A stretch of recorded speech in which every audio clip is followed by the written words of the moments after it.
দণ্ডপ্রাপ্ত শেখ হাসিনার বাংলাদেশে প্রত্যর্পণ করার বিষয়টি উঠে এসছে এবং আমরা তাদেরকে বলেছি এই প্রত্যর্পণ প্রসেস ত্বরান্বিত করার জন্য। আমরা আশা করি ভারত এ ব্যাপারে পজিটিভলি সাড়া দেবে। দণ্ডপ্রাপ্ত হাসিনা তার জায়গা হচ্ছে জুডিশিয়ারি। বাংলাদেশের একটা কম্পিটেন্ট কোর্ট তার বিচার করেছে, তাকে দণ্ড দিয়েছে।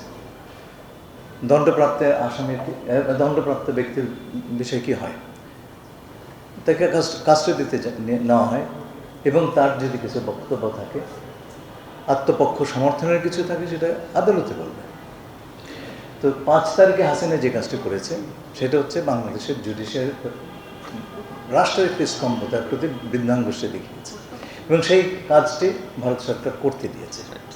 সুতরাং আমরা এই কথাটা আমি গতকালকে বলেছি যে আমাদের রাষ্ট্রের পুরো কাঠামোর প্রতি আমরা চাই সারা বিশ্বের সকল দেশ শ্রদ্ধাশীল হোক এবং আমরা আশা করব আমাদের এই বিষয়টি ভারত সরকার অনুধাবন করবেন। আমার ধারণা হচ্ছে তাদের সঙ্গে কথা বলে তারা জিনিসটা বুঝতে পেরেছেন এবং আশা করব যে আমাদের রাষ্ট্রের কোনো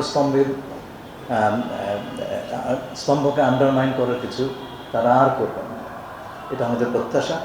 তাদের সঙ্গে আমার যা কথা হয়েছে তাতে আমি কিছুটা হলেও আশ্বস্ত।